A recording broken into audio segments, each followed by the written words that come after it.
Great, thank you so me. much. Thank No you. problem. Yes. So today I'll be talking about my project through Monash and Phillip Island Nature Parks. So entanglement in marine plastic debris is one of the most heartbreaking effects of our global pollution crisis. Documented in over 2/3 of all seal species, it frequently affects the youngest age classes of seals, whose curious nature makes them especially vulnerable.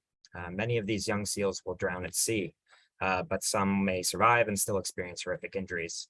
Small trigger warning for sensitive viewers on the next image, as entanglements may constrict their growing bodies. Now, still, little is known about where these entanglements are actually occurring, or how the injuries and stress of entanglement may affect survivors' growth and reproduction, which may have dire consequences for populations and marine ecosystem functioning. Now, a prime example of this are Australian fur seals, a threatened apex predator species in southern Victoria, and they have one of the highest rates of entanglement of any seal species. Now, approximately 1 to 2% of seals at the Phillip Island Seal Rocks colony are estimated to be entangled at any given time. Now, available census data suggests a recent decline in pup production at the Seal Rocks colony. This is likely due to a combination of anthropogenic factors, which include entanglement. So I'll be talking about 3 different objectives of my project. The first is whether or not aerial thermal imagery can improve our ability to detect fur seal entanglements. So currently drones are used for bi-monthly population census of the Seal Rocks colony. As you can see here, a drone is flown above the colony and high resolution images are captured and the number of seals of each age sex class are recorded. You can help out with this project at the Seal Spotter link above. Now, some entanglements can be spotted. These are the large ones, such as large trawl net, and these can be detected by the drone. However, many entanglements are difficult to see, those that are transparent fishing line, for example.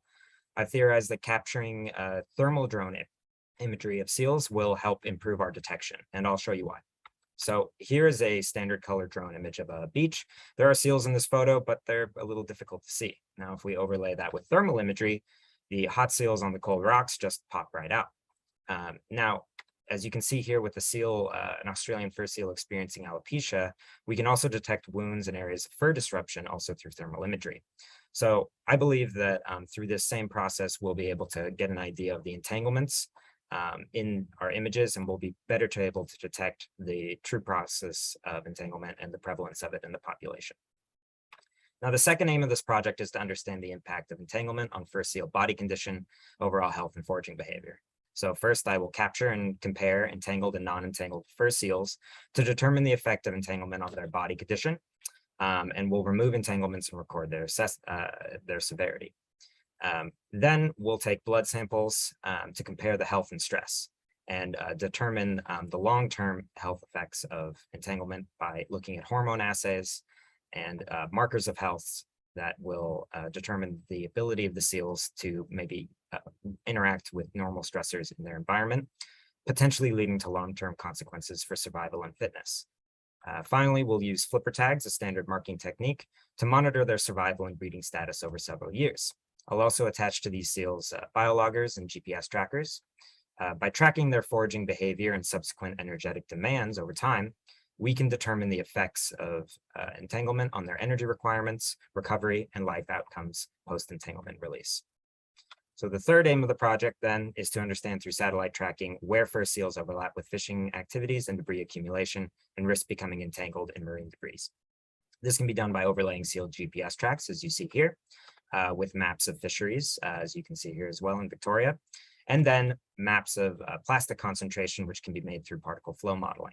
If we combine all 3 of these together, we can figure out where entanglements may be happening and where we can improve protection and management to safeguard Australian species and ecosystems.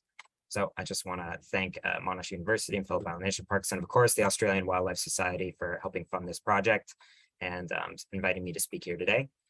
Yeah, the funds will be used to help fund the drone project. So thank you so much.